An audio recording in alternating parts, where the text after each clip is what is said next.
Hello friends, welcome back to your channel. പുതിയൊരു വീഡിയോയിലേക്ക് എല്ലാവർക്കും സ്വാഗതം. നമ്മുടെ വീട്ടിലൊക്കെ ഒരു ഡെക്കർ പീസായിട്ട് വെക്കാൻ പറ്റിയ ഒരു സിമ്പിൾ ബോട്ടിൽ ആർട്ടാണ് നമ്മളിന്ന് ചെയ്യാൻ പോകുന്നത്.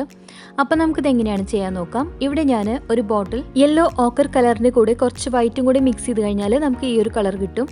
അപ്പോൾ ഇത് ഞാനിവിടെ 2 കോട്ട് അപ്ലൈ ചെയ്തിട്ട് നന്നായിട്ടൊന്ന് ഡ്രൈ ആക്കി എടുത്തിട്ടുണ്ട്. ഇനി നമുക്ക് ഇതിന് മേലെ കുറച്ച് വേർഡ്സ് എഴുതി കൊടുക്കാനുണ്ട്. അപ്പോൾ അതിനായിട്ട് കുറച്ച് ലൈൻസ് നമുക്ക് വരച്ചെടുക്കണം. അപ്പോൾ ഇതുപോലെ ഞാനൊരു ഫ്ലെക്സിബിൾ സ്കെയിൽ യൂസ് ചെയ്തിട്ട് 3 ലൈൻസ് വരച്ചു കൊടുക്കുന്നുണ്ട്.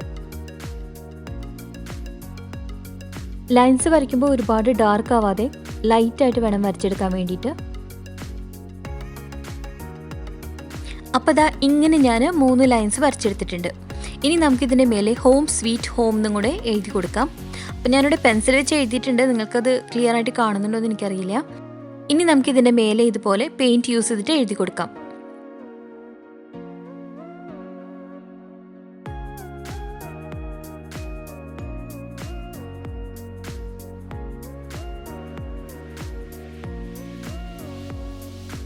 അപ്പോൾ ഹോം എന്നുള്ളത് ഞാൻ 2 ബ്ലാക്ക് കളർ വെച്ച് തന്നെയാണ് എഴുതിയിട്ടുള്ളത്. ഇനി സ്വീറ്റ് എന്നുള്ളത് നമുക്ക് റെഡ് കളർ പെയിൻറ്റ് വെച്ചിട്ട് എഴുതി കൊടുക്കാം.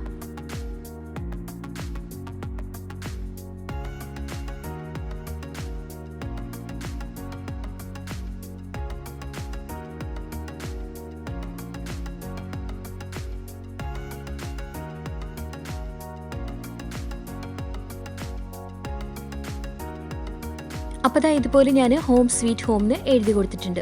ഇനി നമ്മുടെ ബോട്ടിൽ കുറച്ചും കൂടി ഒന്ന് ഭംഗിയാക്കാൻ വേണ്ടിയിട്ട് ഞാനിവിടെ ഇതുപോലെ 2 സ്ട്രിപ്സ് ജൂട്ടിൻ്റെ ഷീറ്റ് കട്ട് ചെയ്തെടുത്തിട്ടുണ്ട്. ഒരു ലൈറ്റ് കളറും പിന്നെ ഒരു ഡാർക്ക് കളറാണ് എടുത്തിട്ടുള്ളത്. ഇനി നമുക്ക് ഈ ചെറിയ സ്ട്രിപ്പ് വലിയ സ്ട്രിപ്പിൻ്റെ മേലെ ഇതുപോലെ വെച്ചൊന്ന് ഗ്ലൂ ചെയ്ത് കൊടുക്കണം. അതിനുശേഷം നമുക്കിത് ബോട്ടിലിൻ്റെ മേലെ ഒന്ന് സ്റ്റിക്ക് ചെയ്ത് കൊടുക്കാം. അപ്പോൾ ഇവിടെ ഞാൻ ജൂട്ട് ഷീറ്റ് ഇതുപോലെ ഒന്ന് ഗ്ലൂ ചെയ്തെടുത്തിട്ടുണ്ട്. ഇനി നമുക്ക് ഈ ബോട്ടിലിൻ്റെ ബോട്ടം പോർഷനിൽ ഇതുപോലെ ഒന്ന് ഗ്ലൂ ചെയ്ത് കൊടുക്കാം.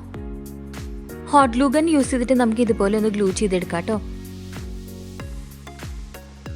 ഇനി നമുക്ക് ഇതിൻ്റെ മേലെ ഒരു ഫ്ലവർ സ്റ്റിക്ക് ചെയ്ത് കൊടുക്കാം. ഇവിടെ ഞാൻ ജൂട്ടിൻ്റെ തന്നെ ഫ്ലവറാണ് സ്റ്റിക്ക് ചെയ്ത് കൊടുക്കുന്നത്. ആർട്ടിഫിഷ്യൽ ആയിട്ടുള്ള ഏതെങ്കിലും ഫ്ലവർ നിങ്ങളുടെ അടുത്തുണ്ടെങ്കിൽ അതൊന്നും ഇതിൻ്റെ മേലെ ഇതുപോലെ സ്റ്റിക്ക് ചെയ്ത് കൊടുത്താൽ മതി കേട്ടോ. ഇപ്പം നമ്മുടെ ബോട്ടിൽ കാണാൻ കുറച്ചും കൂടി ഭംഗിയായിട്ടില്ലേ. ഇനി നമുക്ക് ഇതിൻ്റെ ടോപ്പ് പോർഷനും കൂടി ഒന്ന് റെഡിയാക്കി എടുക്കാനുണ്ട്. അപ്പോൾ ഇവിടെ ഞാനിത് ഇതുപോലെ ഒരു ബ്രൗൺ കളർ റോപ്പ് വെച്ചിട്ട് ഇതിൻ്റെ ടോപ്പ് പോർഷൻ കുറച്ച് ഇതുപോലെ ഒന്ന് ചുറ്റിയെടുത്തിട്ടുണ്ട്. ഇനി ഇതിൻ്റെ താഴെ ഒരു ജൂട്ട് ത്രെഡ് വെച്ചിട്ട് ഇതുപോലെ കുറച്ച് ബീഡ്സും കൂടെ ഹാങ് ചെയ്ത് കൊടുത്തിട്ടുണ്ട്. അപ്പോൾ ഇത്രയുള്ളൂ നമ്മുടെ ബോട്ടിൽ ആർട്ട് ഇവിടെ കംപ്ലീറ്റ് ആയിട്ടുണ്ട്. നല്ല ഭംഗിയുള്ള സിമ്പിൾ ആയിട്ടുള്ള ഒരു ബോട്ടിൽ ആർട്ടാണ്. അപ്പോൾ നമ്മുടെ ഇന്നത്തെ വീഡിയോയിൽ കാണിച്ച ഈ ഒരു ബോട്ടിൽ ആർട്ട് നിങ്ങൾക്ക് എല്ലാവർക്കും ഇഷ്ടപ്പെട്ട് കാണുമെന്ന് വിചാരിക്കുന്നു. വീഡിയോ ഇഷ്ടപ്പെട്ടെങ്കിൽ എപ്പോഴും പറയുന്നത് പോലെ തന്നെ വീഡിയോ ലൈക്ക് ചെയ്യാനും ഷെയർ ചെയ്യാനും മറക്കരുത്. നിങ്ങളുടെ ഫീഡ്ബാക്കും സജഷൻസും എല്ലാം എന്നെ കമൻറ്റ് ചെയ്ത് അറിയിക്കുക. ഇനി ആരെങ്കിലും ആദ്യമായിട്ടാണ് നമ്മുടെ ചാനൽ കാണുന്നതെങ്കിൽ ഒന്ന് സബ്സ്ക്രൈബ് ചെയ്യുക. അതുപോലെ തന്നെ തൊട്ടടുത്തുള്ള ബെല്ലൈക്കനും കൂടെ എനേബിൾ ചെയ്തിട്ട് ഓൾ എന്ന ഓപ്ഷൻ ക്ലിക്ക് ചെയ്തിടുക. ഒരുപാട് പേർക്ക് നോട്ടിഫിക്കേഷൻ കിട്ടുന്നില്ല. അപ്പോൾ നോട്ടിഫിക്കേഷൻ കിട്ടണമെന്നുണ്ടെങ്കിൽ ബെല്ലൈക്കനും കൂടെ ഒന്ന് ക്ലിക്ക് ചെയ്തിട്ട് ഓൾ എന്നും കൂടെ എനേബിൾ ചെയ്തിട്ടാൽ മാത്രമേ കിട്ടുള്ളൂ. അപ്പോൾ ഇന്നത്തെ വീഡിയോ ഞാനിവിടെ വൈൻഡപ്പ് ചെയ്യാണ്. പുതിയൊരു വീഡിയോ ആയിട്ട് നമുക്ക് വീണ്ടും കാണാം. അതുവരെ ടേക്ക് കെയർ ആൻഡ് ബൈ.